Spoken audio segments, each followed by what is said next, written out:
The motorcycles arrived before the sun did. 200 of them lined up in the gray pre-dawn along both sides of the narrow road leading to St. Brendan's Church in Hatchwell, Missouri. Their engines were off. The riders stood beside their machines in complete silence, helmets held at their sides, facing the small brick church at the end of the road. The way men stand when they are in the presence of something that requires stillness. The chrome of their bikes caught what little light existed at that hour and threw it back in long, quiet gleams across the empty street. No one in Hatchwell had ever seen anything like it. And it had all begun 2 days earlier with a woman of 91 years, a wooden cane worn smooth by decades of use, and 7 words spoken so quietly in a roadside diner that the man they were directed toward had to lean slightly forward to hear them. But that is getting ahead of things. To understand what those 200 men were doing on that road before sunrise on a Friday morning in October, you have to go back to the beginning. You have to go back to the Monday when Harold Marsh died in his chair. Harold was 92 years old. He had been born in this county, raised in this county, and had spent the better part of 9 decades within a 30-mile radius of the house on Sycamore Street, where he and Evelyn had lived since 1968. He was not a man who required large distances to feel complete. He had everything he needed within reach. His workbench in the garage, his radio equipment, the kitchen where Evelyn made coffee every morning at 6 and left it on the burner until he came in from wherever he had been puttering. He fixed radios.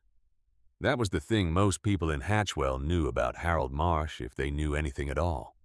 Old radios, mostly the kind with wooden cases and fabric-covered speakers, and the warm amber glow of vacuum tubes behind the dial. People brought them to him from 2 counties over.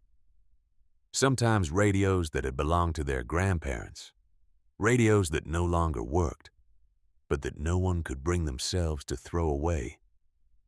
Harold would take them into his garage and spend weeks on them if necessary.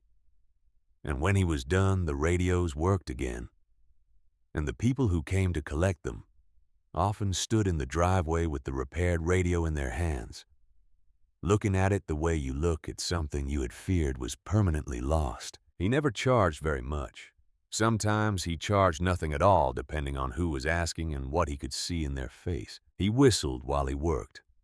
Old songs, mostly the kind from the 40s and 50s that had melodies simple enough to carry without thinking about them. Evelyn could always tell where he was in the house or the yard by the whistling. She had been hearing it for 68 years. And the silence it left behind when it stopped was the loudest thing she had ever experienced. He died on a Monday in October. He had been sitting in his chair by the front window, the one that faced the yard, where the sugar maple had turned completely orange in the past week, which Harold had mentioned twice because he considered it exceptional. Even by the standards of Missouri autumns, Evelyn had been in the kitchen when she heard the stillness change its quality. She went to the doorway and looked at him, and understood immediately with the particular clarity that comes to people who have been paying close attention to someone for 68 years, that Harold was gone. She stood in the doorway for a long time. Then she went and sat beside him in the other chair, the one she always sat in when they watched the evening news together, and she held his hand, which was still warm, and she talked to him. She talked about the maple tree, which he had been right about. She talked about the radio on his workbench that he had been working on for the past 3 weeks and hadn't quite finished. She talked about 68 years of mornings and suppers and Sunday drives and the way he used to hum the last few bars of a song when he forgot the words. She talked until the ambulance came, which Norma Vick from next door had called without being asked because Norma was that kind of neighbor. The kind you don't fully appreciate until the moment arrives when you need exactly that kind of person. The arrangements were made. The church was contacted. Pastor Aldrich was gentle and thorough and said all the right things in the right order. He mentioned carefully with the practiced delicacy of a man who had delivered this particular piece of information many times over the years, that the confirmation list for the service was thin. Their son Michael had died in 1994. Harold's brothers had been gone for years. Their circle, which had never been large, had been narrowing steadily for the better part of a decade as people moved away or became too frail to travel, or simply stopped being alive. Evelyn thanked Pastor Aldrich and told him they would proceed with the 10 o'clock service on Friday regardless. She spent Tuesday doing practical things. There were calls to make and papers to sign, an address to locate in the back of the closet. She moved through the house with the careful efficiency of someone who is using motion as a container for something that would otherwise expand to fill every available space. It was on Wednesday morning while she was sorting through Harold's things in the bedroom that she found the box. It was sitting on the shelf in his closet behind a row of flannel shirts that smelled of his aftershave, tucked back far enough that you would not find it, unless you were looking or unless you were doing what Evelyn was doing, which was going through everything methodically, because methodical was the only way she knew how to move through the world in a moment like this. The box was made of dark wood, small enough to fit in one hand with a simple brass clasp and a small brass lock. It was old. The wood had the particular patina of something that had been handled often over many years. The lock was the size of a thumbnail. Evelyn stood in the closet with the box in both hands and looked at it for a long time. She had never seen it before. In 68 years of sharing a life with Harold Marsh, sharing a house and a kitchen and a bed and a workbench and 2,000 Sunday mornings, she had never once seen this box. The key was on a thin chain that Harold had worn around his neck. She had noticed the chain many times over the years without ever asking about it, because Harold was entitled to the things he carried privately, and she had always understood that. Some people needed a small locked room inside themselves, and the mark of a good marriage was knowing which doors to leave closed. But Harold was gone now, and the box was in her hands. She set it on the bureau and left it there through Wednesday. She walked past it going in and out of the room. She looked at it. She did not open it. That evening, Norma Vick came by with a covered dish and stayed for an hour the way she always did when something needed sitting with. Norma was 78 and had lived next door for 31 years and knew Harold and Evelyn the way neighbors know each other, when the houses are close and the years are long. She had seen Harold in his garage at 6 in the morning. She had seen Evelyn in the garden at dusk. She had borrowed eggs and returned flour, and stood on the shared property line making conversation that lasted longer than intended, because neither of them had anywhere pressing to be. Evelyn showed her the box. She watched Norma's face when she did, and she saw it. The small change in the eyes, the slight setting of the jaw, the look of someone who has been holding on to a piece of information for a long time and has just been given both the necessity and the permission to let it go. Norma sat down at this kitchen table. She wrapped both hands around her coffee cup. She said that Harold had come to her some years back with a sealed envelope and a request. He had asked her to hold the envelope and, in the event that he died before Evelyn, to mail it the day after his death. He had given her the address written on the outside. He had not explained who the address belonged to. He had only said that the person it was going to would want to know. Evelyn asked if she had sent it. Norma said she had sent it on Tuesday morning, the day after Harold died. Evelyn looked at the box on the bureau down the hall. She asked if Norma knew what was in it. Norma said she did not.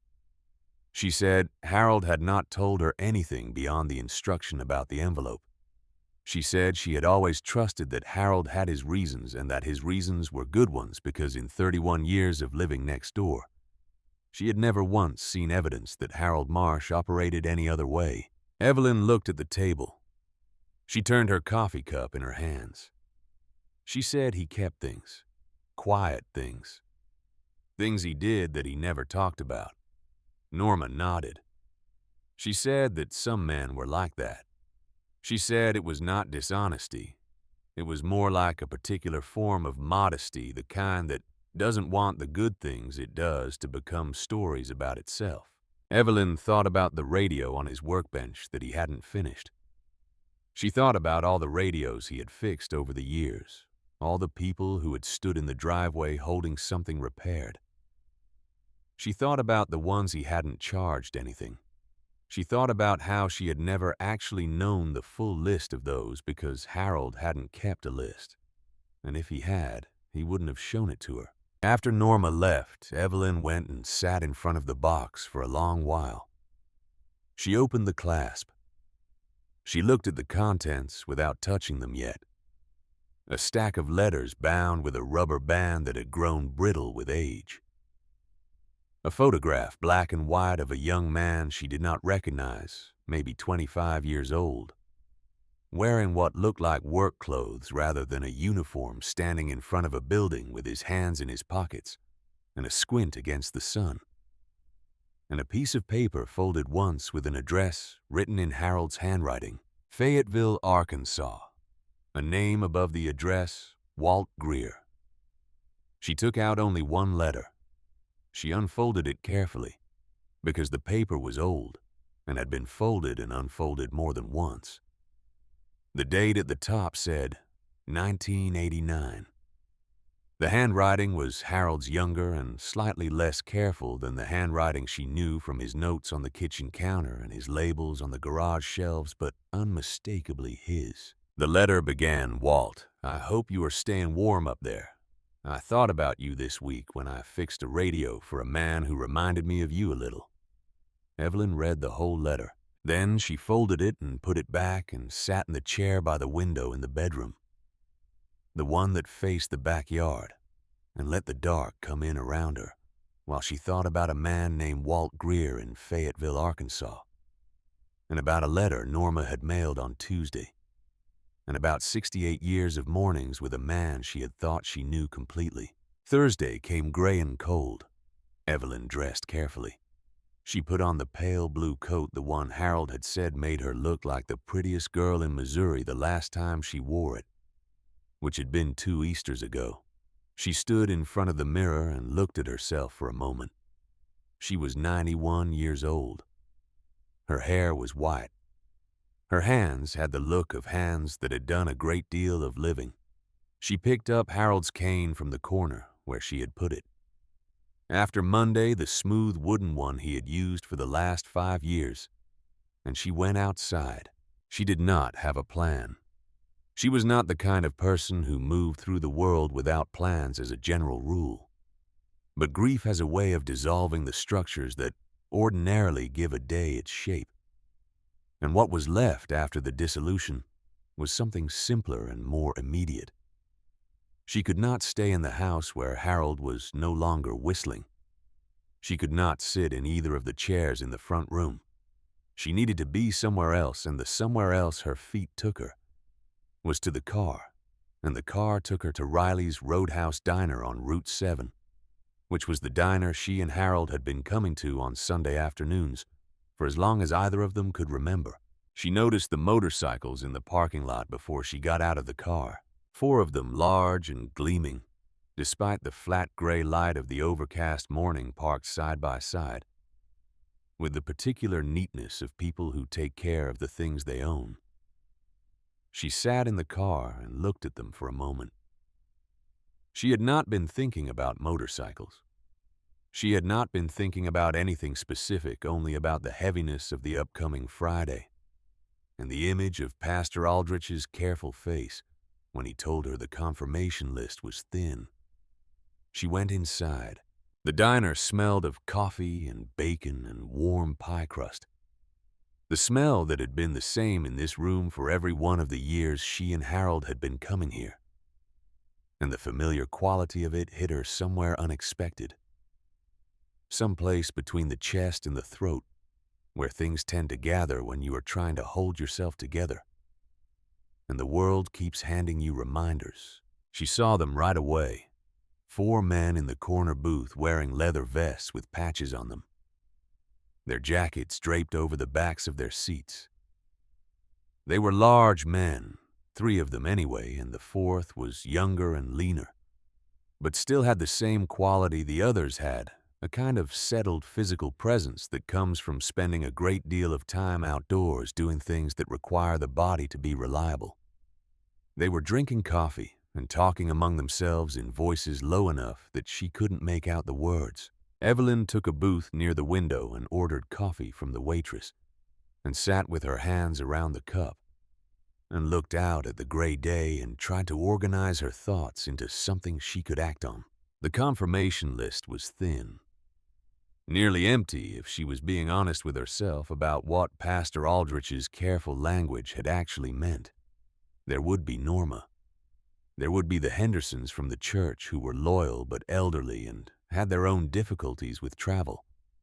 There might be 2 or 3 others people who would feel obligated by long acquaintance, even if the connection had thinned over the years. Harold Marsh had lived for 92 years. He had fixed hundreds of radios. He had whistled his way through 68 years of mornings.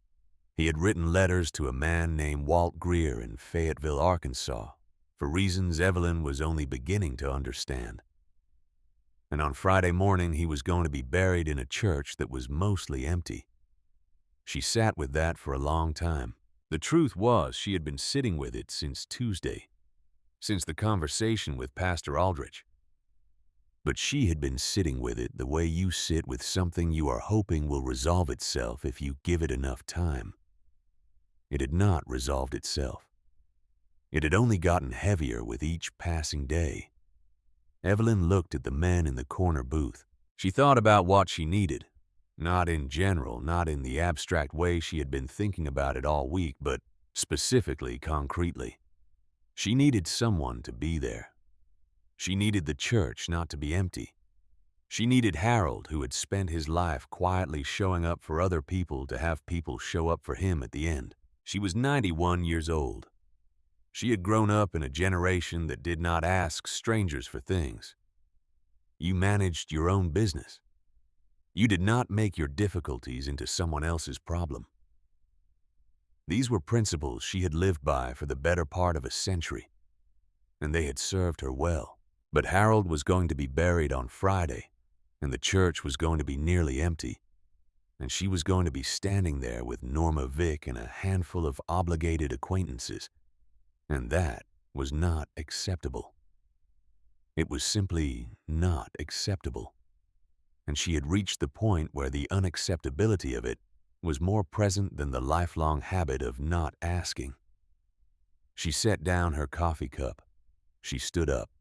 She picked up Harold's cane, and she crossed the diner floor toward the corner booth. And the younger man saw her first and said something quiet to the others. And by the time she reached the table, all 4 of them were looking at her with the alert attention of people who are not certain what is happening but are fully present for it. The largest of them had gray in his beard and eyes that were lighter than she expected, a pale, clear color that she associated with people who spend a great deal of time looking at large distances. He was maybe 58, she thought. He had the hands of someone who worked with them. He looked at her with neither suspicion nor impatience, but with a kind of direct and open attention that she found surprisingly easier to meet than she had expected. He said, "Afternoon, ma'am." His voice was quieter than she had expected from a man his size. Evelyn stood at the edge of their table and held Harold's cane with both hands and said what she had come to say. Because she had gotten this far, and there was no point in retreating now. She said, "I'm sorry to bother you. I know you don't know me. My husband passed away this past Monday. We were married for 68 years. The men's expressions changed. One of them lowered his gaze. The youngest removed the cap he was wearing. The large one with the gray beard said, "I'm sorry for your loss, ma'am." He said it the way some people say it, not as a formula, but as something that came from a real place. Evelyn said, "His funeral is tomorrow morning at St. Brendan's Church here in Hatchwell." 10 o'clock. She paused. She kept her voice level. She had promised herself she would keep her voice level. And the truth is that there won't be many people there. Most of our friends are gone. The ones who are still around can't easily travel. Our son died some years back. She stopped. The diner had gotten quieter. She was aware of it without looking around. She said Harold was a good man, a quiet man. He spent his whole life doing things for other people without making a fuss about it. And I'm afraid he's going to be buried tomorrow with an almost empty room. And I can't quite make my peace with that. She had not planned to say that last part. It came out anyway. The large man looked at her for a long moment. He had not looked away once since she began speaking. He leaned forward slightly, resting his forearms on the table, and he asked one question. He said, "What is it you're asking, ma'am?" And Evelyn looked at this stranger in a leather vest in a roadside diner and said the 7 words she had walked across the room to say. "I just need someone there for him." The silence after those words was different from the silence that had preceded them. It had weight and texture and something moving inside it. The man with the gray beard did not answer immediately. He looked at her, and she had the distinct impression that he was not merely looking at her face, but at the whole of what she was carrying, the whole of the week she had just been through, and the whole of the 68 years that stood behind it. He looked at her the way people look when they are not trying to formulate a response, but simply taking in what is in front of them. Then he stood up. He was considerably taller than she was and broader, but he stood in a way that managed somehow not to be overwhelming, the way very large men sometimes learn to stand when they have spent enough time around people smaller than themselves, and have developed an instinct for not making the room smaller by occupying it carelessly. He said, "What time did you say the service was?" Evelyn said, 10 in the morning. He nodded once. It was the kind of nod that has something definite behind it. Not the nod of someone agreeing to consider something, but the nod of someone who has already moved past consideration into the territory of intention. He said, "Ma'am, I think we can make sure your husband isn't alone tomorrow." His name was Dutch Calloway. She would learn that later. At that moment, he was simply the man in the corner booth who had stood up when she asked for something and whose face, when he made that promise, had in it the particular quality of someone who is not in the habit of saying things they don't mean. Evelyn thanked him. She thanked all 4 of them. The youngest, the one who had taken off his cap, said something quiet and kind that she received with a nod. Then she turned and walked back across the diner to her booth and finished her coffee and left. She was already in the parking lot when she heard the door of the diner open behind her. She glanced back. It was not one of the bikers. It was a man who had been sitting at the counter, a man in a uniform, brought across the shoulders with the particular walk of someone who carries authority as a physical habit. He did not look at her. He walked directly to his vehicle, a county sheriff's department truck, parked at the far end of the lot, got in and drove away. She did not think much about it at the time. She drove home. What she did not know was that the man who had left the diner just after her was Deputy Hank Grover of the Hatchwell County Sheriff's Department, and that he had been sitting at that counter long enough to hear every word of the conversation she'd had with the men in the corner booth. He had heard the 7 words. He had watched Dutch Calloway stand up. He had seen the nod. And in the parking lot before he started his truck, he had made a phone call.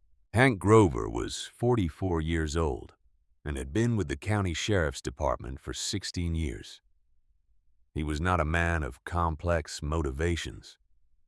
He was a man of fixed ones, which is sometimes worse.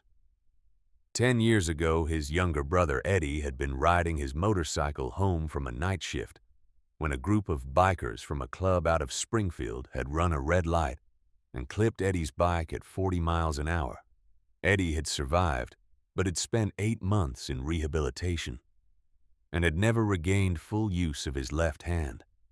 Grover had sat in that hospital for 8 months, watching his brother relearn how to hold a fork. He carried that hospital in him the way some men carry old injuries. It had calcified into a shape that covered more territory than the original wound the way these things do when they are not examined carefully. He did not think of himself as a man with a prejudice. He thought of himself as a man with experience. He called the county sheriff at 4:27 in the afternoon and reported that a large gathering of motorcycle club members was being planned for the following morning in Hatchwell, adjacent to St. Brendan's Church on Maple Road. He cited the county ordinance regarding public assemblies of more than 50 people on public roads without a permit. He said he had reason to believe the gathering would exceed that number significantly. He requested that the sheriff authorize a precautionary order restricting such assembly pending a proper permit review. The sheriff, who was a busy man and who trusted Grover's read on these things, signed the order. None of this reached Evelyn. She was home by 5 o'clock, sitting at the kitchen table with Harold's wooden box open in front of her. She had taken out the stack of letters and was reading them in order, starting from the earliest date, which was 1987. The first letter was short. Harold's handwriting was younger and had more speed in it than the handwriting she knew from their later years together. He wrote about the weather. He wrote about a radio he was working on that had a particularly stubborn oscillator problem. And near the end, almost as an afterthought in the easy, unguarded tone of someone writing to a person they have somehow already decided is worth talking to, he wrote, "I thought about what you said at the bus station, and I think you're right that it takes a long time to feel like yourself again after something like what you went through. But I also think you're capable of more than you're giving yourself credit for. Anyway, I'll write again next month." The bus station. Evelyn set the letter down. Kansas City, 1987. Harold had gone to Kansas City in the fall of that year to pick up parts for a radio restoration project, a trip she remembered because he had come back with a collection of capacitors and a deep satisfaction about having found exactly what he needed at a shop in the River Market District. He had been gone 2 nights. He had not mentioned meeting anyone at a bus station. She picked up the next letter. It was from 3 months later. It was warmer in tone, more natural the way letters get when the correspondence has established its own rhythm. Harold wrote about the winter, about ice on the driveway, about a neighbor's dog he had been feeding when the neighbor was in the hospital. And in the middle of the letter, nested between ordinary things as if it were also ordinary, "I'm glad to hear you found the room. The town sounds quieter than you expected, which I think is probably what you need right now. Don't worry about writing back quickly. I write because I want to, not because I'm keeping score." Evelyn sat back in her chair. "I write because I want to, not because I'm keeping score." That was Harold.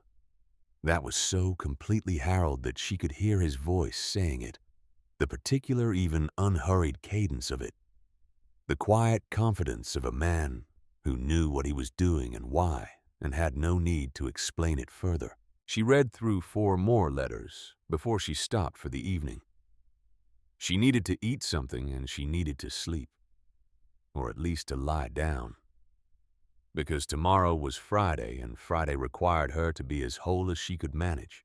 What she had learned from those 4 letters was this: Walt Greer had been a man in trouble when Harold found him. The nature of the trouble was only implied, never stated directly, but it was clear enough between the lines. He had been at the Kansas City bus station with nowhere to go, and Harold had sat down beside him, which was such an entirely Harold thing to do that Evelyn felt the familiarity of it like a small pain in her chest. Harold had given him his address and told him that if he ever needed a place to land, he was welcome to come. Walt had apparently never come, but Harold had written to him anyway, month after month. The way he apparently wrote to everyone he considered worth writing to, without requiring anything in return. She did not yet know who Walt Greer was beyond this. She did not know where he had been between the bus station and Fayetteville or what he had been doing in the 36 years since Harold sat down beside him. She did not know if he was alive. She only knew that Norma had mailed an envelope to him on Tuesday. She put the letters back in the box and closed the clasp, but did not lock it. She went to bed. She lay in the dark of the room she and Harold had shared for 56 years, and she listened to the house, which was making the particular sounds that houses make when the person who has lived in them for a very long time is no longer there. Outside on the highways that ran through and around Hatchwell, Missouri, the October night was deep and cold and full of stars. And on those highways, beginning with a single set of headlights and building through the dark hours into something that could be heard from miles away before it could be seen, the motorcycles were moving. Dutch Calloway had sent one message to the Hells Angels network at 6:30 in the evening, shortly after Evelyn left the diner, and shortly after he had watched Deputy Grover leave the parking lot with the careful speed of a man going somewhere deliberate. The message was 6 sentences long. It described a woman of 91 years whose husband of 68 years had died on Monday, and whose funeral was on Friday morning at 10 at St. Brendan's Church in Hatchwell, Missouri. It said the church was going to be nearly empty. It said the woman had walked across a diner and asked for help with the particular courage of someone for whom asking did not come naturally. It said he thought Harold Marsh sounded like a man who deserved better than an empty room. The last sentence said, "I'm riding to Hatchwell tonight. Who's with me?" Within 40 minutes, 37 people had confirmed. Within 2 hours, the number was past 100. Dutch stopped counting after that and focused on the logistics of where to meet and how to approach the church road and how to ensure that 200 motorcycles arrived in a manner that would communicate exactly what they intended to communicate, which was respect and nothing else. He also noted, without yet acting on it, that the message had been seen by a member of the Hells Angels network who worked as a county court clerk in a neighboring district, and who had texted Dutch separately with information about an assembly restriction order that had been filed that afternoon in Hatchwell County. Dutch read that message twice. Then he made a call to a man in St. Louis. But that was tomorrow's problem. Tonight the roads were filling with headlights, heading east and north toward a small town in Missouri, where a woman of 91 was lying awake in the dark, reading her husband's letters, and beginning for the first time to understand the full shape of the man she had loved for 68 years. In Fayetteville, Arkansas, a man of 71 years named Walt Greer had received an envelope on Tuesday. He had sat at his kitchen table for a long time looking at Harold's handwriting on the outside of it. Then he opened it and read what was inside, and when he finished reading, he sat in his chair until the sun went down without moving, and when the sun was completely gone, he went to his garage and looked at his motorcycle for a long while. And then he came back inside and went to bed. And in the morning he packed a single bag and gassed up the bike and pointed it north toward Missouri. He rode slowly. His knee had been bad for years, and long rides required more rest than they used to. But he rode. He had received one message through a contact in the Arkansas chapter of the Hells Angels, a group he was not a member of, but whose members he knew from the roads. The message told him about the gathering and the time and the address. He had not needed the message because he already knew where he was going and why. But he was glad to know he would not be the only one arriving. Walt Greer had not spoken Harold Marsh's name aloud to another person in many years. He had thought it regularly, the way you think the names of people to whom you owe a debt that has no currency large enough to repay it. He had thought it on cold nights and on the days when things were difficult and on the days when things were good. Because the good days were partly Harold's doing too, and Walt had always known that. He rode north through the Arkansas, dark and into the Missouri morning, and his knee ached, and he did not stop. By 2 in the morning on Friday, the roads leading toward Hatchwell had a sound to them that people who lived along those roads heard in their sleep, and described the next morning as something like thunder, but steadier and moving with intention, and coming from all directions at once. Evelyn Marsh lay in her bed and could not sleep, and could not stop thinking about a letter she had read that afternoon. The one from 1989, where Harold had written to a man she did not know. "I thought about you this week, when I fixed a radio for a man who reminded me of you a little." She lay there and thought about all the people Harold might have thought about. In the 68 years she had known him, all the quiet, private thoughts he had carried alongside the life they shared together. All the radios he had fixed, and all the letters he had written, and all the times he had sat down next to someone at a bus station and asked how they were doing. She thought about Friday morning and the pale blue coat and the church on Maple Road. She thought about 7 words spoken to a stranger in a diner, and a nod that had something definite behind it. She closed her eyes. Outside, the October stars were very bright over Hatchwell, Missouri, and on the roads below them the sound of engines moved through the dark, like something purposeful and patient and very large. Evelyn woke before 5. She had slept in segments an hour here and 2 hours there, the kind of fractured sleep that comes when the mind refuses to fully release its hold on waking. Each time she surfaced, she was aware of the same 2 things simultaneously: the silence where Harold's breathing had been for 56 years of shared nights, and the wooden box on the bureau across the room which she could not see in the dark, but whose presence she felt the way you feel the presence of something that has waited a long time to be found, and is in no hurry now that it finally has been. She dressed in the dark. The pale blue coat was on the chair where she had put it the night before. She did not put it on yet. She went to the kitchen and made coffee and stood at the window looking out at the backyard, where the sugar maple Harold had admired all week stood in the dark, its orange leaves invisible now, but still there, still holding to the branches despite the cold that had come in overnight. She took her coffee to the table and sat with the stack of Harold's letters, the ones she had not yet read. She had read through 1991 the previous evening, and had stopped because her eyes had given out, and because the letters had given her a great deal to carry, and she had needed time to carry it before taking on more. She read 2 more letters before the coffee was gone. By 1992, Harold's letters to Walt Greer had settled into the particular rhythm of a correspondence that has found its own natural form.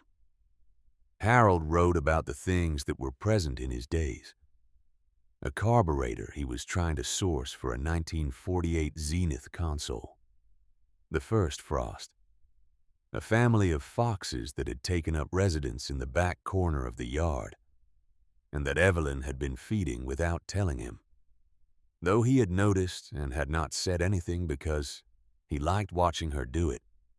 He wrote about these things with the same steady attention he brought to everything, and between the ordinary things he wrote sentences that landed differently than the ones around them.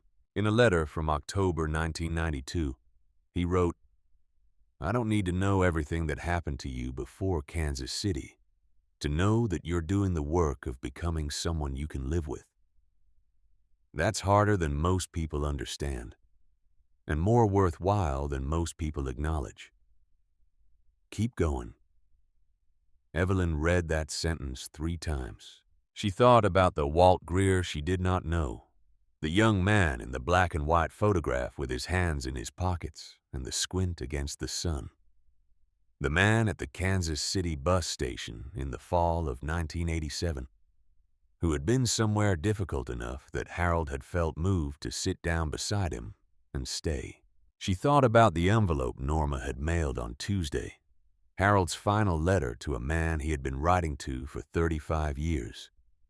Prepared in advance, held by a neighbor, sent the morning after Harold died, so that the man would know, so that Walt Greer, wherever he was, would not find out the way strangers find out about the deaths of people who mattered to them, which is to say, by accident and too late.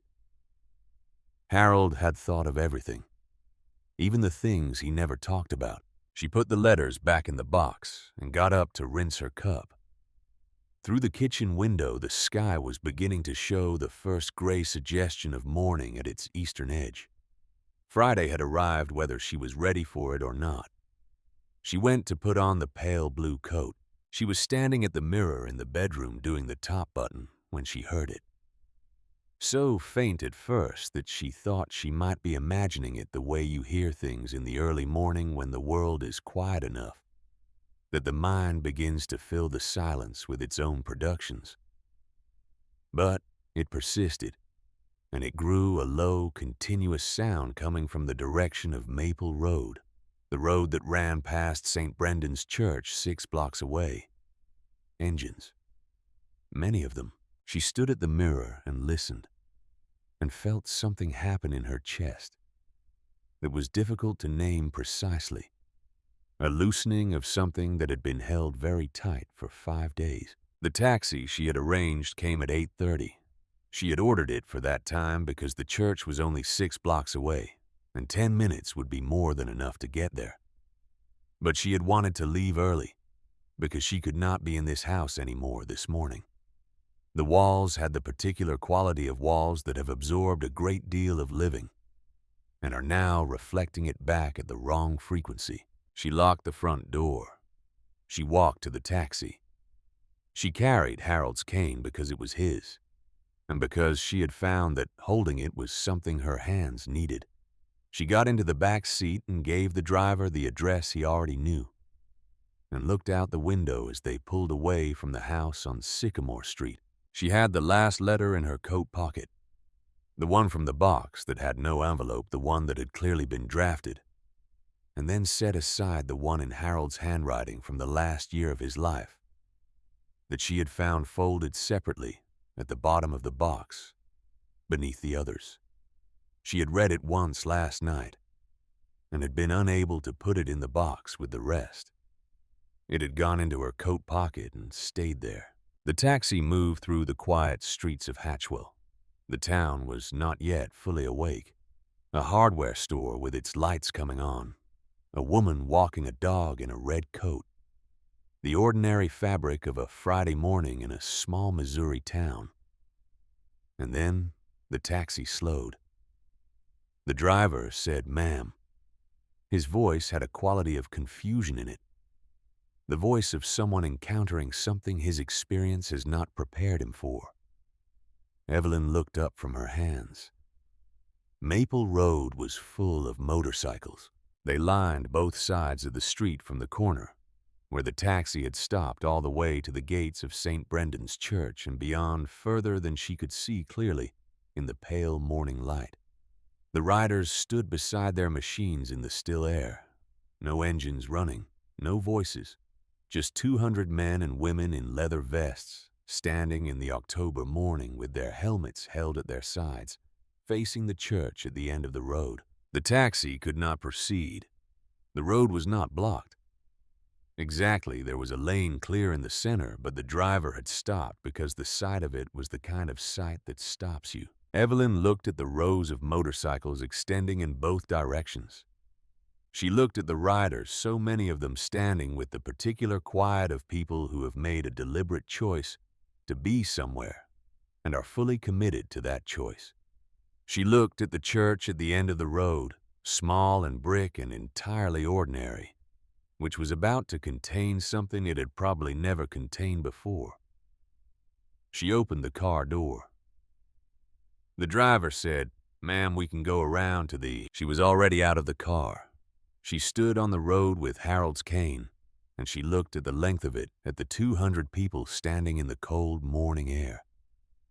and she understood with a clarity that required no explanation that these were the people Dutch Calloway had promised her.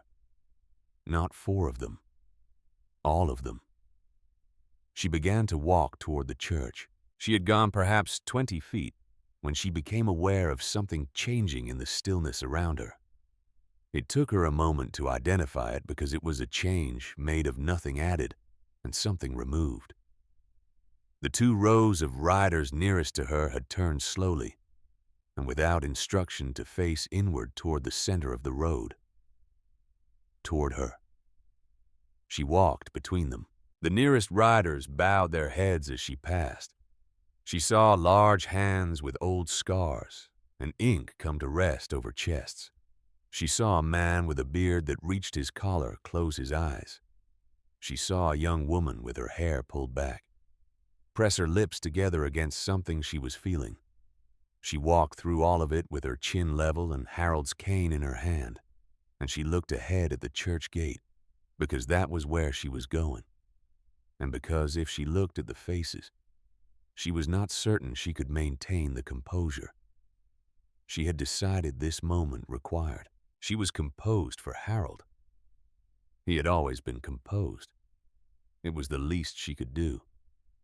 She was perhaps halfway to the gate when she heard footsteps behind her, and a voice said, "Mrs. Marsh." She stopped and turned. Dutch Calloway was standing 10 feet behind her. He was holding his helmet with both hands, and he had taken off whatever he might have been wearing against the cold, because he was standing in his leather vest in 38-degree air, as if the temperature were a matter beneath his concern. He looked in this light and at this hour like exactly what he was, a large man who had been riding through the night and who had something to say that required him to be standing still. She waited. He said, "There's a situation at the gate that I want to prepare you for. Deputy Grover filed an assembly restriction order yesterday afternoon. He's at the gate with it. I have a lawyer working on a challenge to the order right now, and I expect the challenge to succeed. But I wanted you to know before you got there." Evelyn looked at him.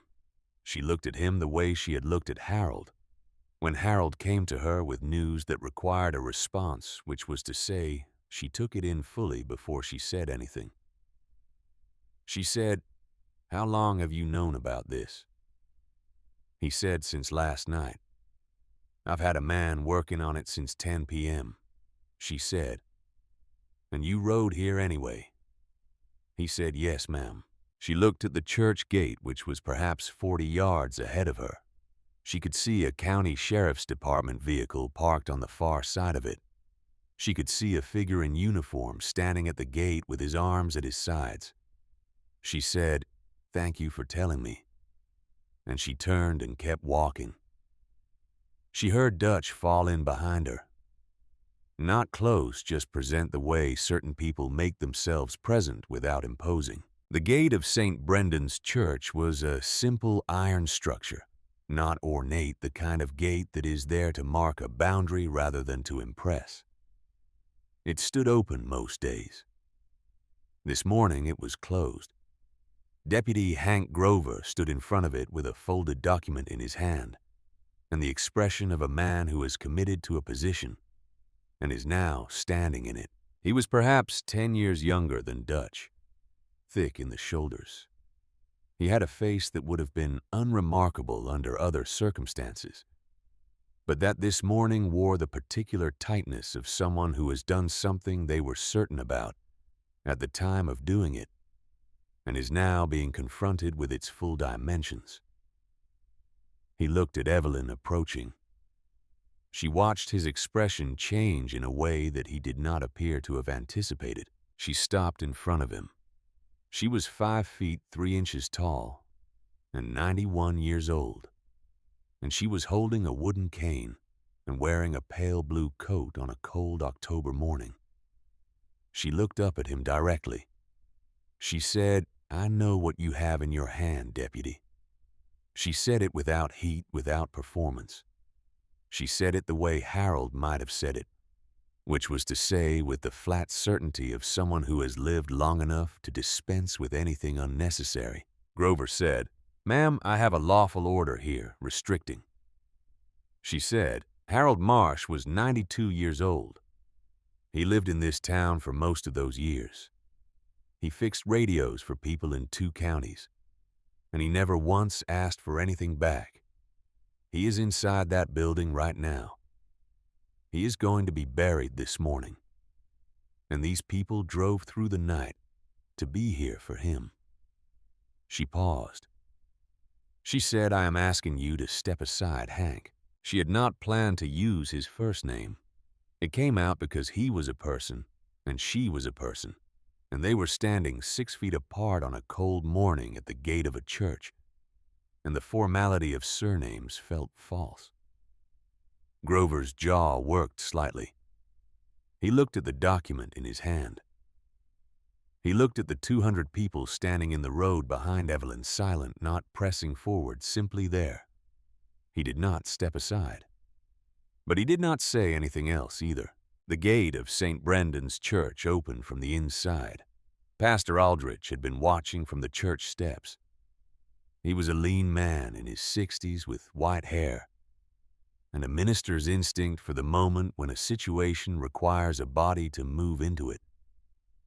He came down the path from the church to the gate with his coat over his vestments, and he opened the gate from the inside, and he stood in the opening, and he looked at Deputy Grover. He said, "This is the property of St. Brendan's Church, Hank.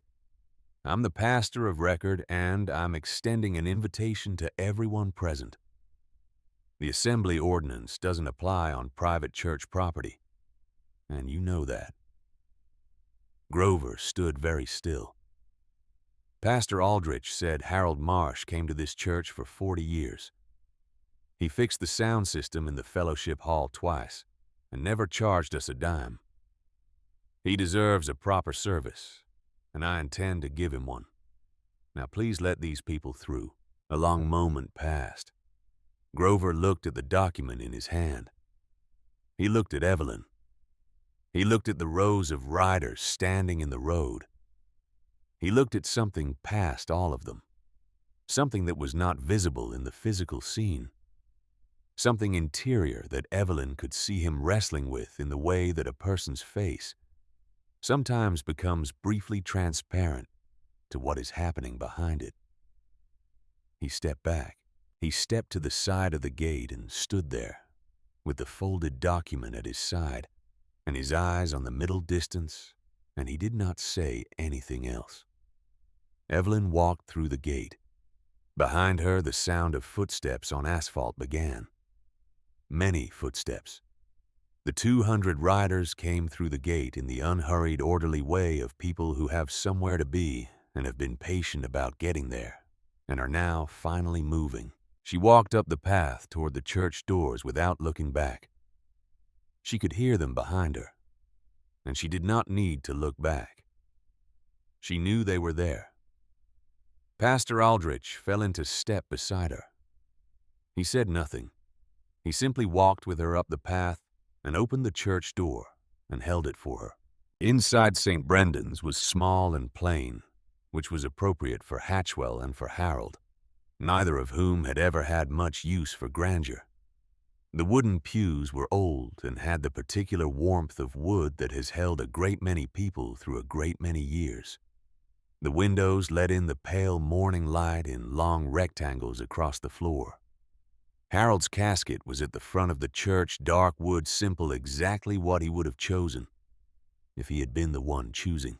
The pews were filling. She sat in the front pew, the one that had been Harold's and hers for 40 years of Sundays. She set Harold's cane against the seat beside her.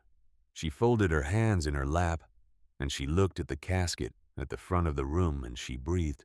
Behind her, row by row, the church filled with the particular sound of many people taking their seats. Carefully. The creak of old wood settling under new weight. The rustle of leather and the muffled sounds of boots on the floor. No voices. No conversation. Just the sound of 200 people filling a church that seats 120. and the particular quality of silence that exists when a great many people have agreed without discussing it to be quiet. When Evelyn turned once briefly to look, she saw the church full from front to back and people standing along the side walls and across the back. She saw large men with ink on their arms, sitting with their hands folded the way she and Harold had sat in this church on hundreds of Sunday mornings. She saw a woman with close-cropped gray hair bow her head over clasped hands. She saw Norma Vick 3 rows back with tears already running freely down her face and making no effort to stop them. She turned back to face the front. Pastor Aldrich came to the pulpit and looked out at the church and was quiet for a moment. She could see him taking it in the full church, the people who had come from. She did not yet know how far. And she could see the moment when the weight of it hit him somewhere below the professional composure. He said Harold Marsh deserved a full house. Today he has one. He has. The service was not long. Harold would not have wanted it to be long. He had always had a practicality about ceremonies that expressed itself in a preference for the meaningful over the elaborate. Pastor Aldrich spoke about Harold's decades in Hatchwell, the radios, the neighbors, the garden, the 40 years of Sunday attendance during which Harold had never once been late. He spoke about the particular form of goodness that does not require an audience, the goodness that operates in the spaces between public moments, the goodness that shows up on a Tuesday with a repaired radio, or writes a letter to someone who needs a letter without expecting recognition for either. Evelyn listened. She listened to the description of her husband and felt the particular quality of grief that comes not only from loss, but from recognition, from being shown the shape of something you had lived alongside for so long that you had stopped being able to see its full dimensions. She had known Harold. She had known him in the daily, intimate, specific way that 68 years of shared life produces. She had known the way he took his coffee, and the way he moved through a room when he thought no one was watching, and the way he looked at her sometimes across whatever space was between them, with an expression that needed no words. But there were things she had not known. The box had shown her that. And the box was not, she understood now, a secret Harold had been keeping from her. It was a room in himself that he had kept private, not out of concealment, but out of the particular modesty that had always been his nature. He did not want credit. He did not want the things he did to become stories about himself. He only wanted to do them. I write because I want to, not because I'm keeping score. Pastor Aldrich asked if anyone wished to speak. The church was very quiet. Then, from the last pew on the right side, a man stood up. He was not tall. He was lean in the way of men who have been lean their whole lives and whose leanness has become more pronounced with age. He was 71 years old, and his hair had gone entirely white, and he walked with a noticeable limp when he came out of the pew and moved toward the aisle, a limp that had the look of something long established, something the body had learned to navigate around over many years. He was wearing a leather vest over a dark shirt. The vest had a small patch on it that Evelyn did not recognize. He held his helmet in one hand. He walked slowly up the center aisle and he stopped in the open space before the pulpit, and he turned to face the room. His eyes found Evelyn's. He held her gaze for a moment. Then he looked out at the assembled church, and he began to speak. His name was Walt Greer. He said it simply with no preamble, as if the name was sufficient identification, as if there was no particular reason it should mean anything to most of the people in the room, and one very specific reason it should mean something to the woman in the front pew. He said, "I met Harold Marsh on a Thursday afternoon in the fall of 1987 at the Kansas City bus station. I was sitting on a bench with a duffel bag and nowhere to go. He was buying a cup of coffee from a vending machine, and he sat down next to me, not in the next seat, right next to me. He paused.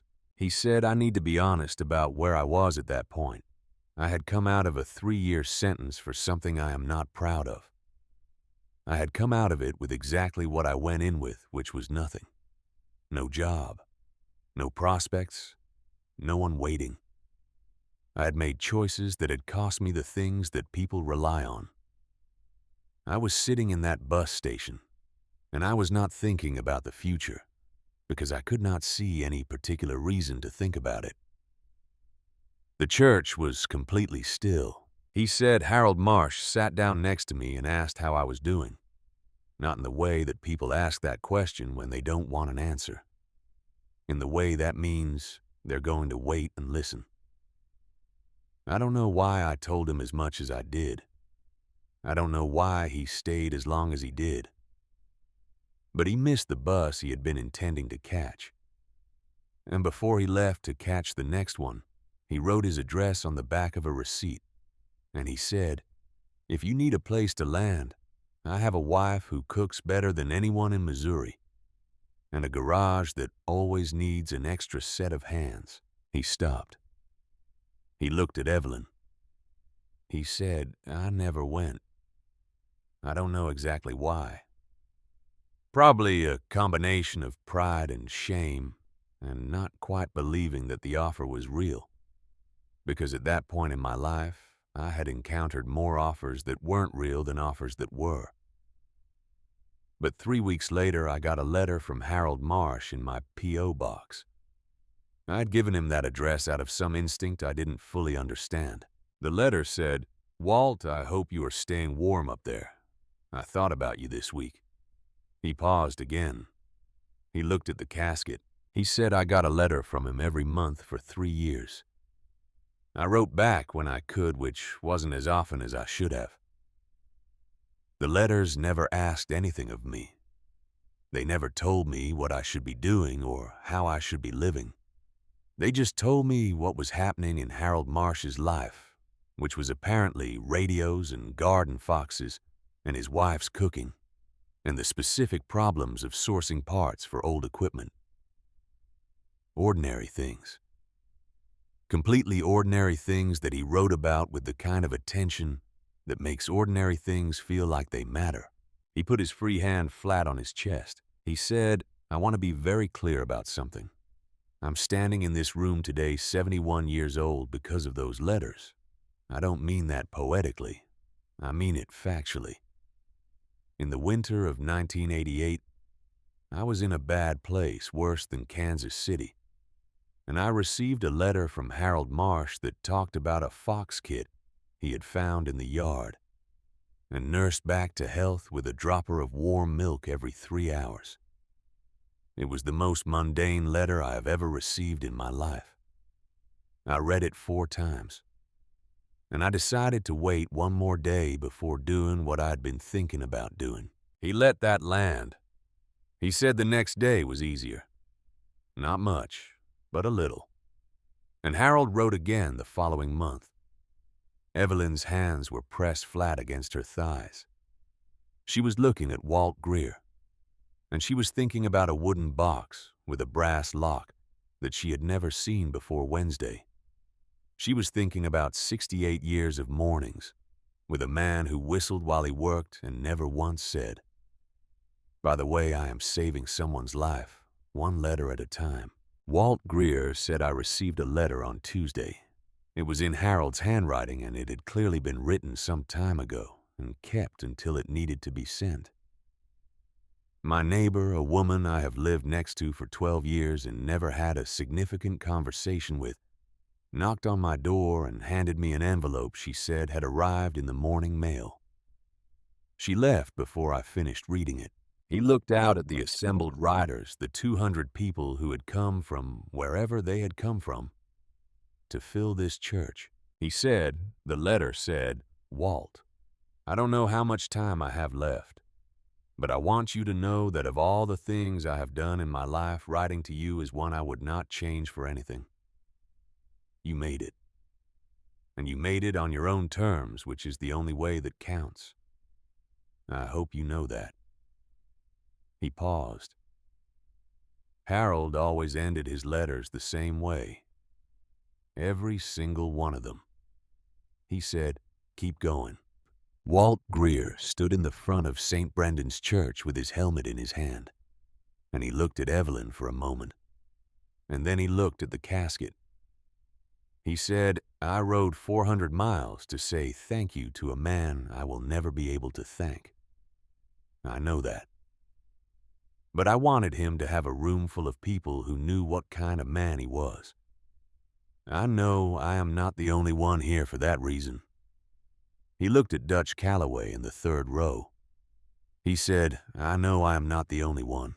Then he walked back to his pew and sat down. The church was quiet for a long time. Evelyn sat in the front pew and looked at her husband's casket and felt 68 years of mournings rearrange themselves slightly, the way a picture rearranges itself when you learn something new about what's in it. Not a different picture. The same picture with more of it visible now. She thought about the Fox kit. She thought about the dropper of warm milk every 3 hours. She thought about how she had found Harold out in the backyard at strange hours that winter, and he had said he was just looking at the stars.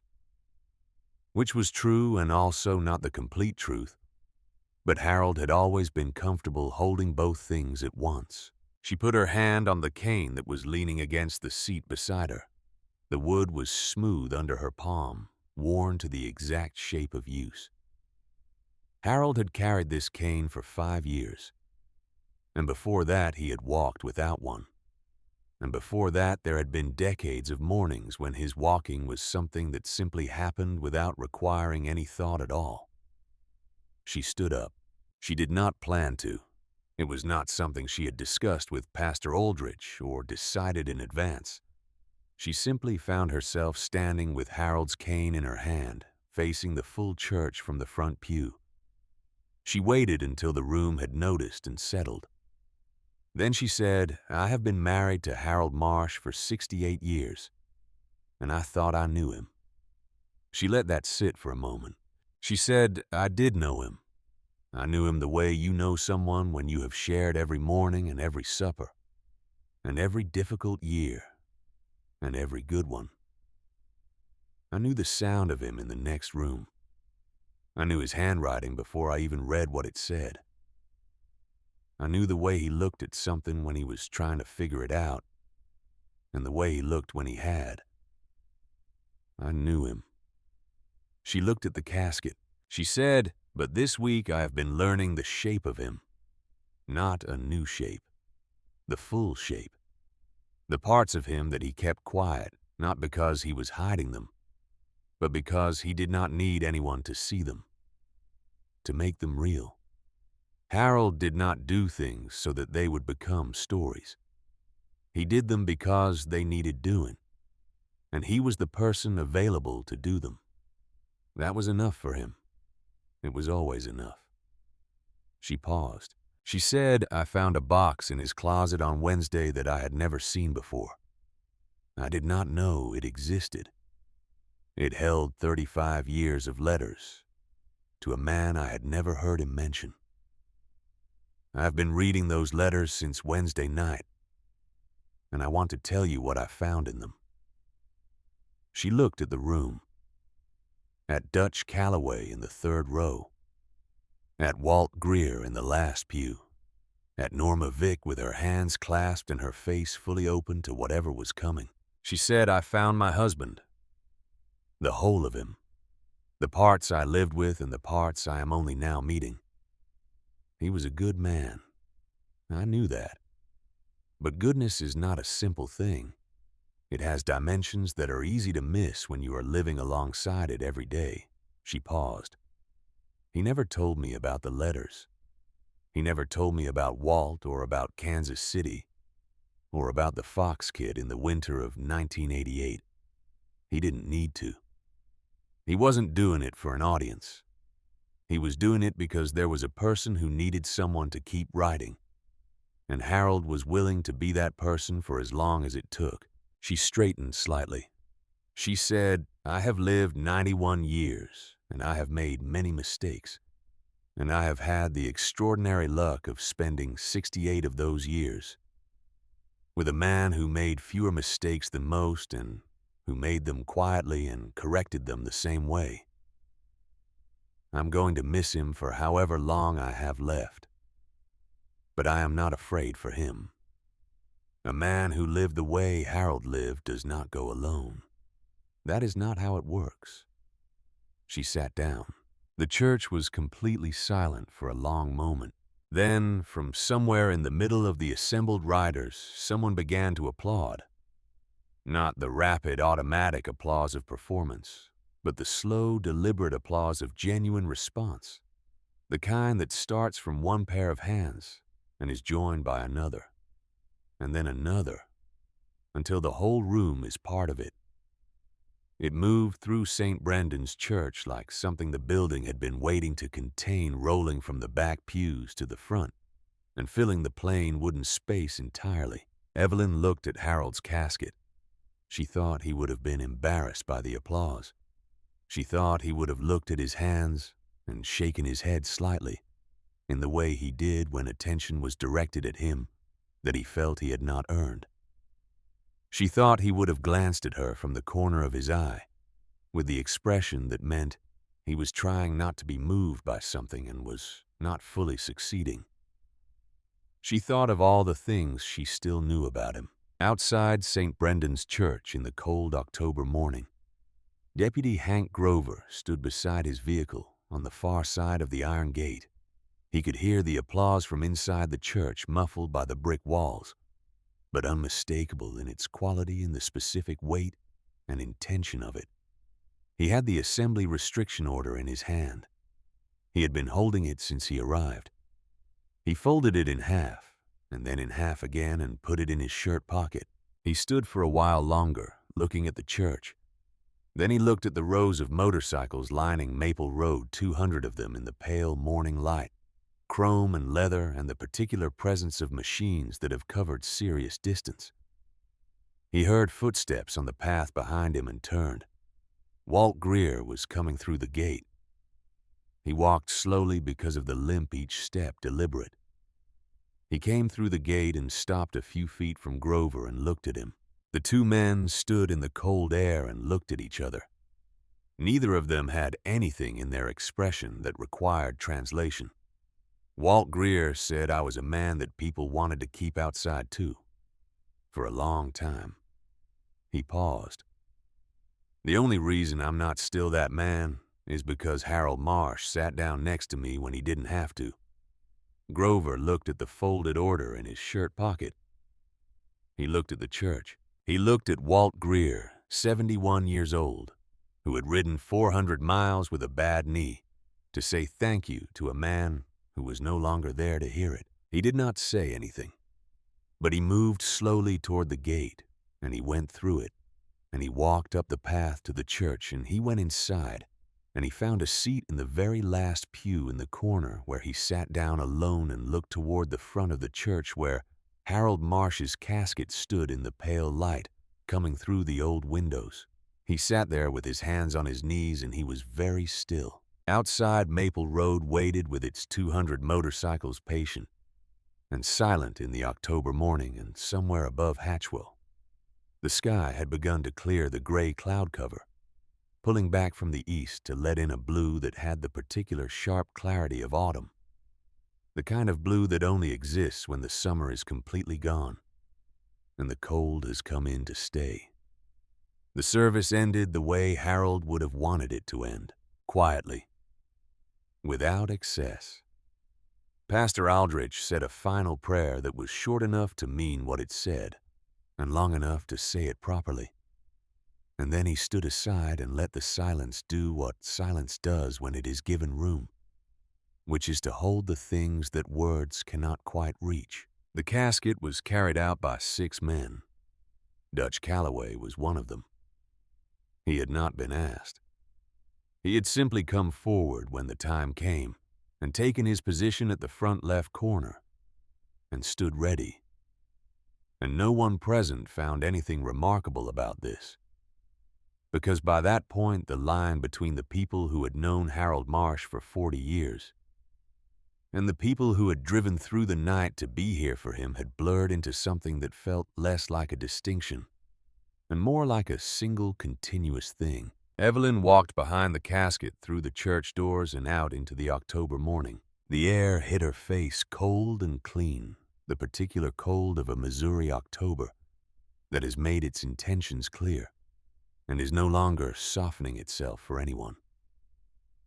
The sky that had been gray and overcast when she arrived had broken open, while she was inside the cloud cover pulling east and back to reveal a blue of such clarity and depth that she stood on the church steps for a moment and simply looked at it before anything else. Below that sky, Maple Road was still lined with 200 motorcycles, and the riders who had filed into the church and filled it were now filing back out and returning to their positions beside their machines, moving with the same quiet purposefulness they had shown all morning.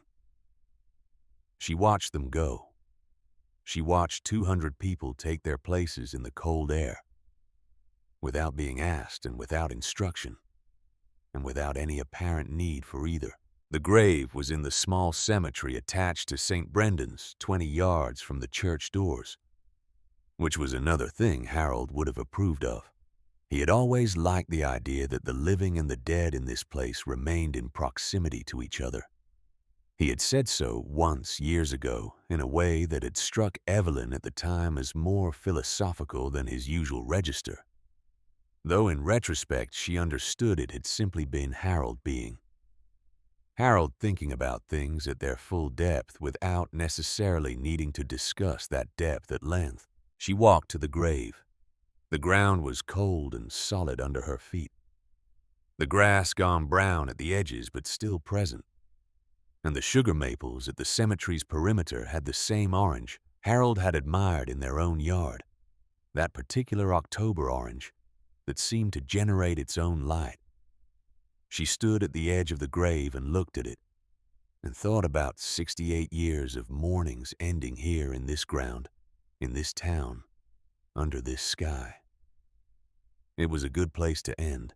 The riders had formed a loose perimeter around the gravesite, not crowding, giving the ceremony its space, while remaining present, which was the thing they had come to do, and which they did, without requiring instruction, because it was simply obvious what was needed, and they were people who responded to what was obvious and needed.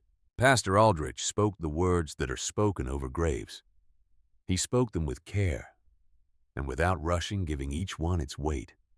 The wind moved through the maple trees at the perimeter, and the leaves came down in ones and twos, orange and red, turning in the air. Evelyn stood at the edge of the grave with Harold's cane in both hands, and she listened to the words, and she looked at the casket, and she thought about the Fox kid. She thought about the dropper of warm milk every 3 hours. She thought about the winter of 1988, and a man sitting in a bad place reading a letter about an ordinary thing and deciding to wait one more day. She thought about 35 years of letters she had not known existed, and the person who had written them, and the person who had received them, and the particular form of courage it takes to keep writing to someone who does not always write back. Not because you need them to write back, but because you have decided they need the letters. Keep going. That was how Harold had ended every one of them. She had read enough of them now to know it was not a formula, not a closing pleasantry, but a specific and direct instruction that Harold had renewed month after month for 35 years, because he had decided it was the instruction Walt Greer needed most, and had not stopped believing that over the entire span of time. Pastor Aldrich finished. The silence that followed had the particular texture of a completed thing. Not an empty silence, but a full one, the silence of something that has been done properly.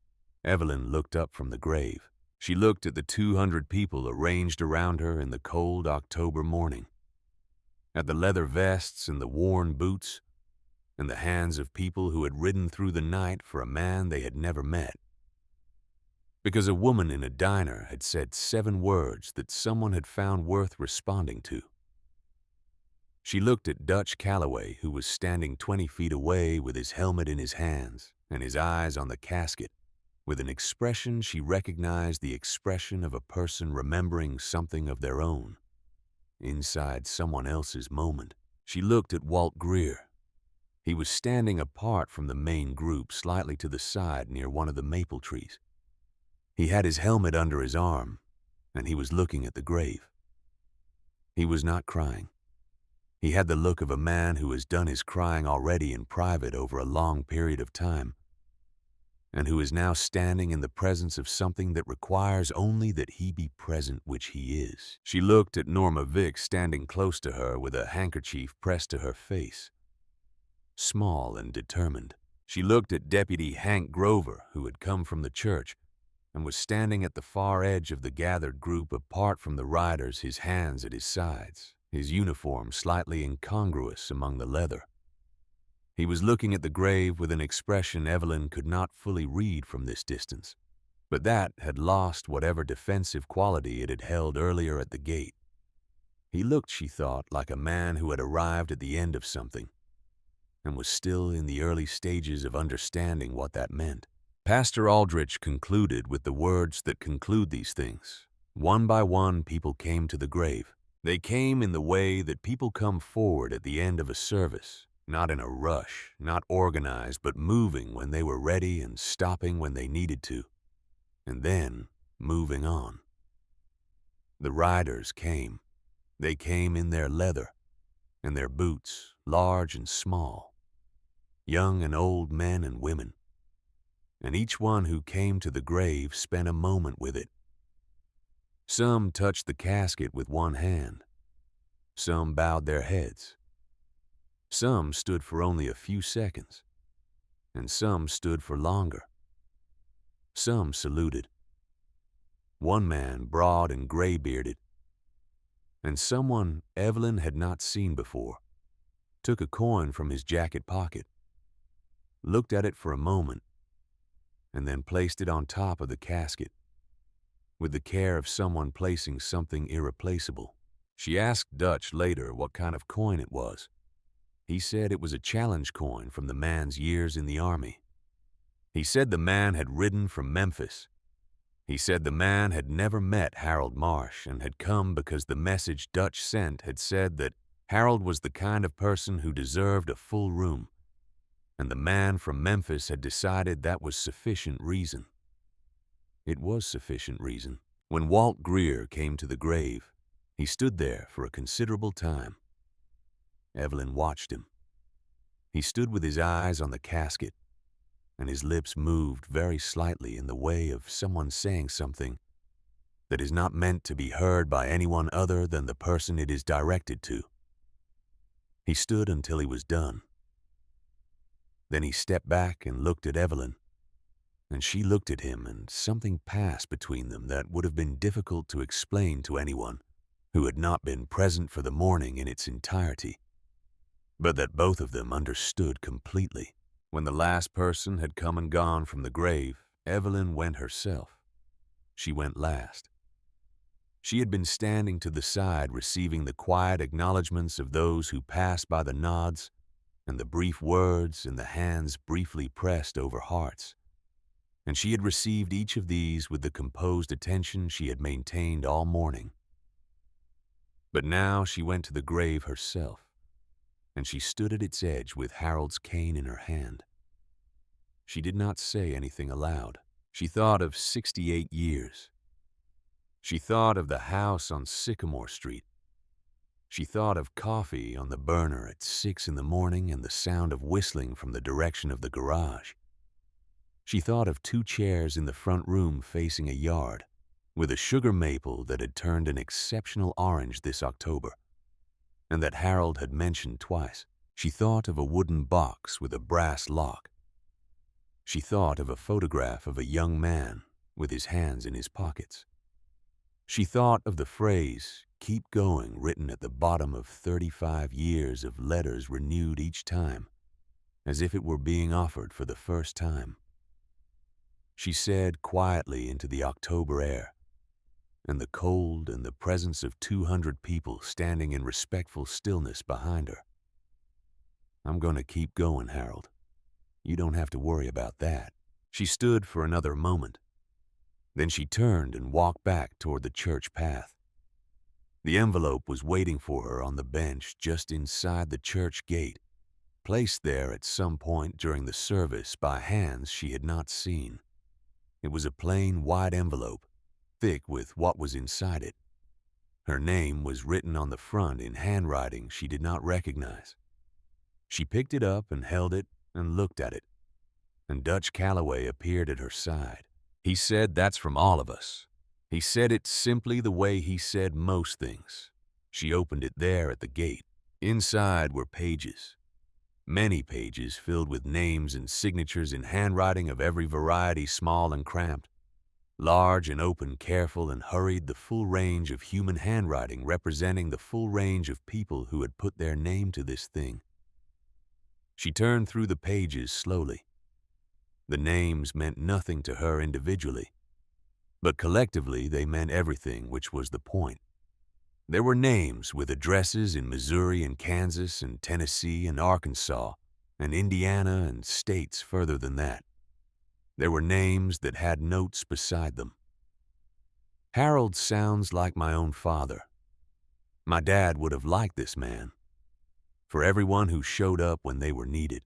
She turned to the last page, at the bottom in handwriting that was slightly more deliberate than the rest, as if the writer had taken care with it, were 2 lines. "No man who lived the way Harold lived ever truly leaves alone." And below that underlined, "Once keep going." Evelyn stood at the iron gate of St. Brendan's Church with the envelope in her hands, and the October sun on the pale blue coat Harold had liked, and she felt the thing she had been holding since Monday rearrange itself into a shape she could carry. Not lighter exactly. You do not lose 68 years of mornings and have it become light, but differently weighted, balanced in a new way. She looked up. Maple Road was full of riders preparing to leave. Engines were not yet started. People were moving to their bikes, adjusting things, putting on gloves. The small preparatory motions of people who are about to return to the road. The sound of it was the sound of departure, purposeful and unhurried. She watched. Norma came to stand beside her without saying anything, which was exactly right. The engines began. Not all at once. Ones and twos building from the near end of the road and extending outward, each engine adding its voice to the collective, until the sound had the depth and breadth and texture that Evelyn had heard from her bed in the early hours of the morning, the sound she had lain there identifying and feeling in her chest as something loosening. It filled Maple Road, and it filled the cold air over Hatchwell, and it vibrated in the windows of the houses along the street where people had come to their porches and their front steps to watch, drawn out by the sound. The way people are drawn out by anything of sufficient magnitude. She could see them from where she stood. A man in a flannel shirt with a coffee cup. A woman with 2 children holding onto her coat. An older couple standing side by side on their front porch, looking at the road with expressions that were not afraid and not hostile, but simply witnessing the expressions of people watching something they did not expect and do not fully understand, but can feel the weight of regardless. The column of bikes began to move. They moved the way a river moves when it has found its direction, with the ease of mass that has somewhere to go and is finally going there. They moved past the gate of St. Brendan's and past the bench where Evelyn had opened the envelope and past the iron fence and down Maple Road toward the intersection where they would disperse to whatever highways carried them back to wherever they had come from. As they passed the gate, they slowed slightly, each rider just enough to mark the passing of the place, rather than moving through it without acknowledgement. Some raised a hand. Some nodded. One man, young with close-cropped dark hair, looked directly at Evelyn as he passed and pressed his fist briefly to his chest. She held his gaze until he was past. It took a long time for 200 motorcycles to leave. She stood there for all of it. She stood there with Norma beside her, and Harold's cane in her hand, and the envelope of names against her chest. And she watched every single one of them go. She watched because it seemed important that she be present for the whole of it, the way she had been present for the whole of the morning. Harold had deserved a full room. He had gotten one. And the people who had given him that deserved to be seen as they left, which was the least she could do. And also, she understood the most. Walt Greer came to say goodbye. He came on foot, having not yet retrieved his motorcycle from wherever he had parked it. And he came to where Evelyn was standing, and he stopped in front of her, the way he had stopped in front of her at the grave, with the particular stillness of a man who has something to say and is taking the time to locate exactly the right words for it. She spoke first. She said, "I read the letters." He looked at her with an expression she could not entirely parse. Some combination of things.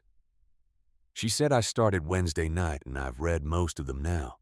I haven't finished, but I will." She paused. He wrote beautifully. "Did you know that Walt Greer said I know?" She said he never told me. Any of it. Not Kansas City. Not the letters. Not any of it. Walt said, "I think he felt it was your time he was spending. Writing the letters took time. He may have thought he owed you an explanation and not known how to give one without making it into more than it was." Evelyn thought about that. She said it was never more than it was. It was Harold being Harold. There was no explanation needed for that. Walt nodded slowly. He said the last letter. The one Norma mailed. "I need to tell you something about the last letter." He paused. He said in it that he was sorry he could not do more. He said he had always felt he should have done more for me, that letters were not enough, that he should have found me and made sure I was all right in person, rather than just on paper. He said this had bothered him for years, and he wanted me to know he was sorry for it. He stopped. He said, "I want you to know that the letters were enough. They were more than enough. They were exactly what I needed in the form I could accept at the time, which was words on paper from a safe distance that asked nothing of me. If he had come in person, I might have turned him away. I was not ready for that. But the letters I could receive. The letters I could fold up and put in my pocket and carry with me." He paused. "I carried some of them for years, literally, in my jacket. I have 3 of them still." Evelyn looked at this man she had never met before today. This man who was 71 years old and walked with a limp, and had ridden 400 miles on a motorcycle to say thank you to someone who was no longer there. She said, "He would be glad you came." Walt said, "I know." He was always glad when people showed up. He thought showing up was the most important thing a person could do, in any situation. Just be there. He looked at the road where the last of the motorcycles were disappearing around the corner. He said, "I think all these people understood that." She said, "I think he would have been mortified by all of this, in the best possible way." Walt Greer smiled. It changed his face considerably. She could see in that smile some remnant of the young man in the black and white photograph, the one with his hands in his pockets, squinting against the sun. He said he would have found something to fix. He would have asked if any of their bikes needed looking at. Evelyn laughed. It was a small laugh, and it surprised her the way laughter sometimes surprises you when it arrives at an unexpected angle in the middle of grief. But it was real, and it felt right, and she let it be what it was. She said, "That is entirely true." They stood for a moment in the comfortable silence of two people who have just shared something large and have arrived at a place on the other side of it where the air is different. Walt Greer said, "I'm going to go home and write down everything I remember about those letters. Every story he told. I want it written down while I still have all of it." He looked at Evelyn.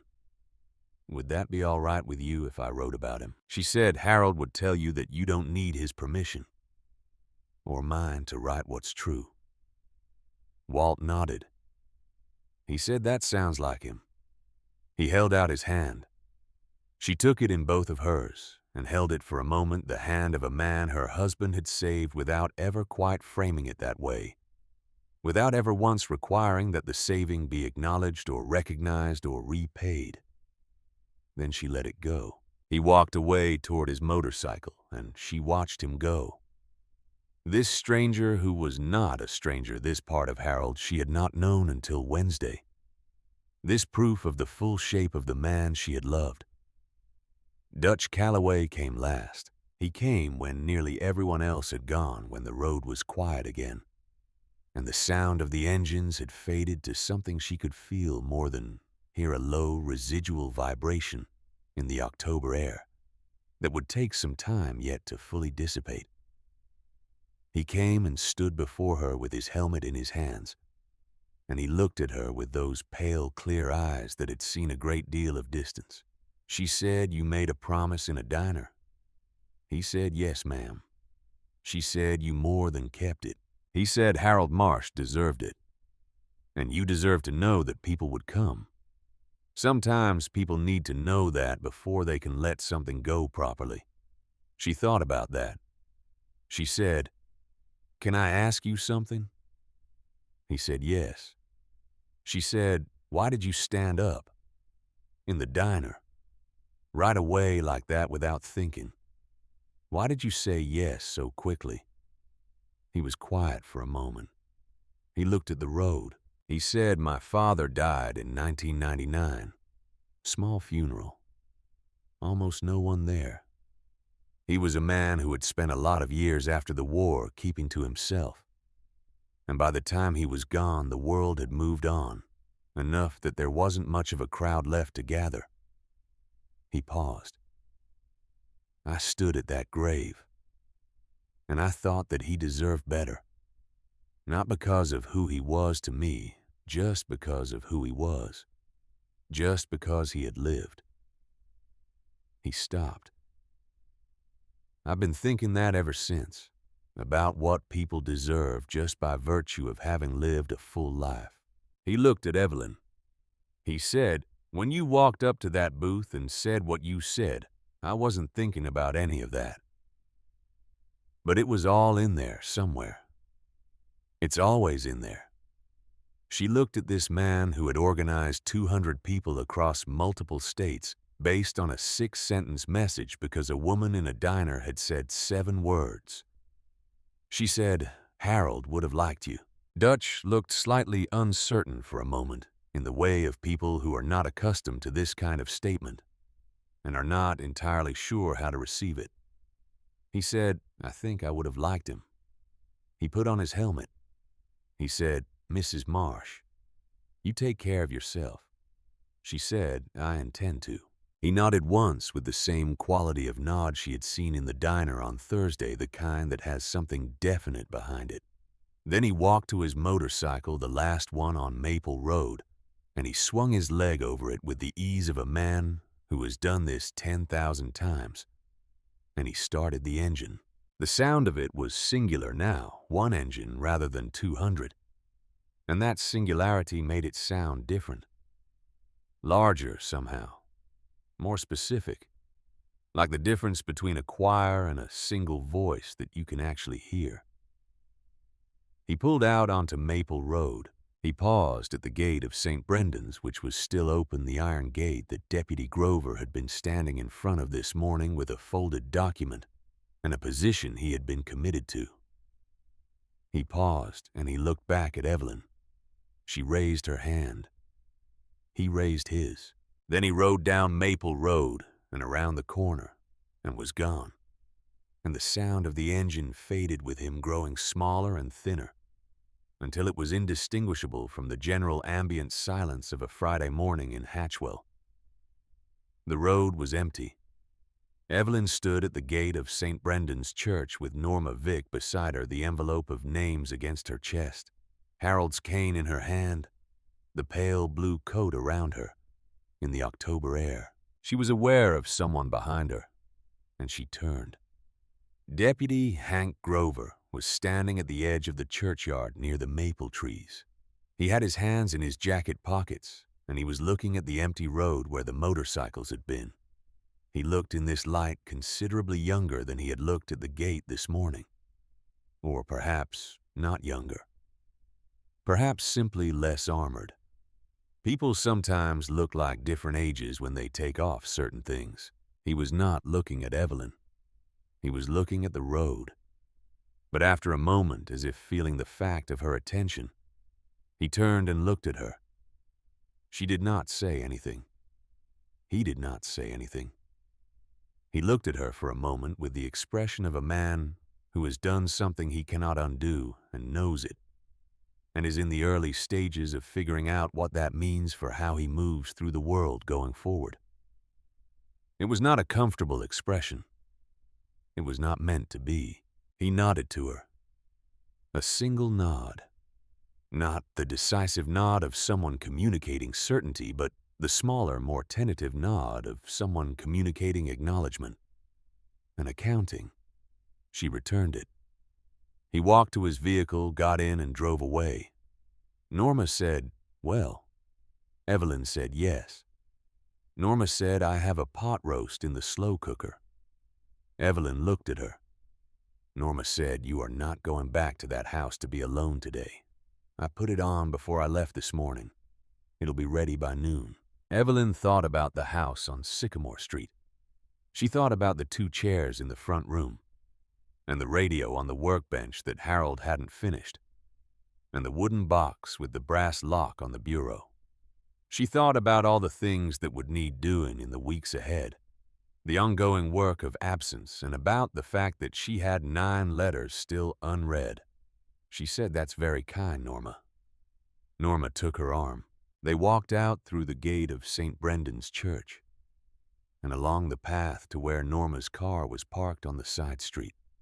The maple trees along the cemetery perimeter were dropping leaves steadily now in the October wind, orange and red turning in the air and settling on the cold grass around Harold's grave.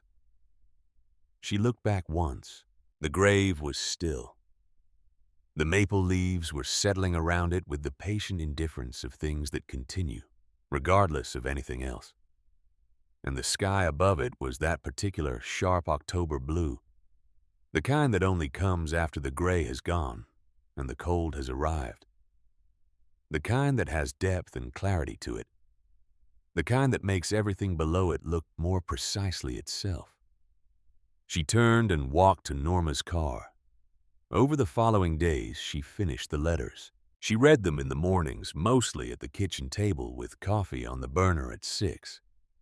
Because the 6 a.m. coffee was a habit of 68 years, and she had no intention of abandoning it simply because the person she had made it for was no longer there. She read the letters in order, 1 or 2 a day, and she let them show her the man she had known in his full dimensions. The Harold of the letters was the Harold she had known, the same cadences and the same particular brand of attention, but seen from an angle she had not had access to before. The angle of what he did when no one who loved him was watching. She wrote to Walt Greer. She wrote on the 2nd Sunday after the funeral on the good stationery she had used for important correspondence for 40 years with the pen Harold had given her for their 45th anniversary, which had a heft and a balance to it that she found she could write with for longer than with any other pen. She told him she had finished the letters. She told him she was glad he had come. She told him that the coin was still on the mantelpiece over the fireplace, the one from the man who had come from Memphis, because she had not known what else to do with it, and it seemed to belong somewhere visible. She said she thought she would write to him sometimes, if that was acceptable. She said she had spent a week reading the letters of a man who believed that writing to someone was worth doing for its own sake, independent of response, and she thought she might try operating on the same principle. She said she hoped he was well. She said she hoped his knee was holding up. She said she would end the letter the way Harold had always ended his because it seemed like the right way to end a letter. "Keep going," Walt wrote back within the week. His handwriting was different from Harold's, narrower and slightly slanted, but it had a similar quality of attention to it. The quality of someone who was writing because they meant to, and not because they had to. He said he was well, and the knee was tolerable. He said he had started writing down the stories from Harold's letters, and it was going more slowly than he expected, because each story wanted to be told at its full length, and he was finding it difficult to abbreviate things that deserved their full space. He said he would be glad to hear from her again. She wrote back. The radio on Harold's workbench sat unfinished for 3 weeks.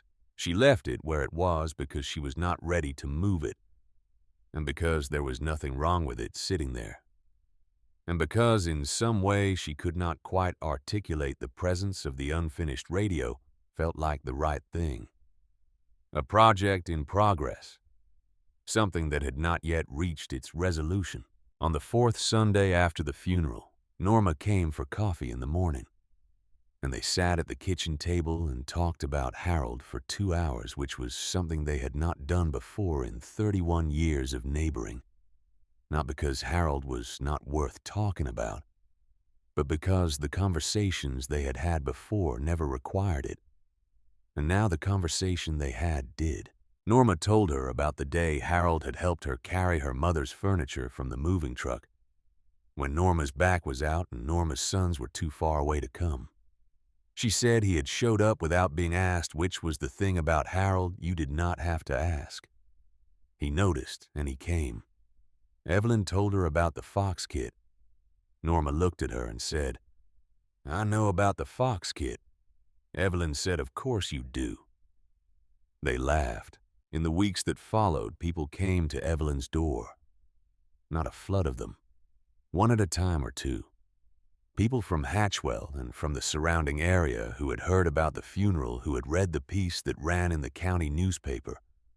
On the Monday after, who had somehow learned that Harold Marsh had been a man worth knowing about. They came and they sat in the front room in the 2 chairs, or they stood in the kitchen while she made coffee, and they told her things about Harold. Small things, mostly. The things people remember. The time he had fixed someone's grandfather's radio without being asked. The time he had stopped to help a woman with a flat tire on Route 7 in the rain, and had not left until the spare was on and the jack was back in the trunk. The time he had left a pot of something on a porch during a winter when the household inside was not doing well, left it without knocking, left it, so that no one would have to receive it from him directly. She wrote every story down. She had a notebook she had found in the hall closet, a plain one with a green cover, and she wrote the stories in it as they came to her, her own memories and the ones that people brought. She did not know what the notebook was for, not exactly. But Harold had kept records in his garage, careful handwritten notes about the radios he worked on and the problems he had solved. And it seemed right that someone keep a record of him with the same care. One afternoon, 6 weeks after the funeral, she was sitting at the kitchen table with the notebook open in front of her when the phone rang. It was Dutch Calloway. He said he was calling to see how she was doing. He said it the way he said most things, directly and without fuss, the way of a man who has decided to make a call and makes it without excessive preamble. She said she was doing reasonably well. She said she was writing things down. She told him about the notebook. He said that sounds like something he would have appreciated. She said, I think he would have been baffled by the entire thing. The notebook and the funeral and all of it. he would have said he hadn't done anything worth that kind of attention. Dutch said the ones who think they haven't done anything worth attention are usually the ones who have done the most. She thought about that. She said, "Dutch, the letter that Harold sent to Walt, the one Norma kept and mailed the day after he died. Do you know what's remarkable about it to me?" Dutch waited. She said Harold wrote that letter knowing he might die before Walt. He prepared for it. He thought about the fact that there was a person who had been receiving letters from him for 35 years, and that if he died, that person would need to know. He thought about that in advance, and he made a plan, and he asked Norma to execute the plan, and he never told me any of it. She paused. Not because he was hiding it. He wasn't hiding anything. He just didn't think it needed to be a conversation. He just thought it needed to be done, and so he did it. Dutch was quiet for a moment. He said, "Mrs. Marsh, your husband knew exactly what he was doing for 35 years, and he did it anyway without needing anyone else to know about it. That's the rarest thing there is." She looked out the kitchen window at the backyard. The sugar maple had lost most of its leaves now. The orange was mostly gone on the ground and brown, and the branches showed through clear against the November sky. It was still a good tree. You could see its full structure now, the branching pattern the way it had grown. You could see it whole. She said, "I know." She said goodbye to Dutch, and she sat at the table with the green notebook in front of her. And outside the window, the bare maple stood against the November sky, and the house was quiet. In the way that houses are quiet when they have absorbed a great deal, and are now simply holding it. She opened the notebook to a fresh page. She picked up the pen with the heft and the balance that Harold had given her for their 45th anniversary. She wrote at the top of the page in her own handwriting, things Harold did that he never talked about. Then she thought for a moment, and below that she wrote a number. She wrote 1. Fox Kit.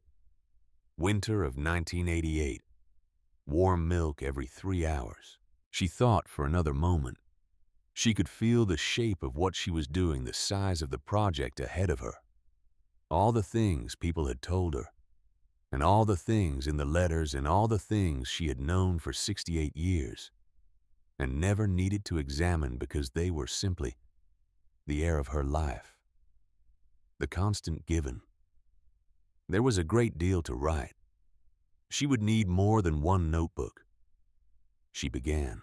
Outside, the November wind moved through the bare branches of the maple tree, and the last of the orange leaves lifted from the ground and turned once in the cold air, before settling again, and Hatchwell, Missouri went about its Friday afternoon in the way of small towns everywhere, which is to say it continued as it always had, one ordinary moment following another, the ordinary moments adding up to something that, viewed from the right distance and with the right attention, turned out to be not ordinary at all.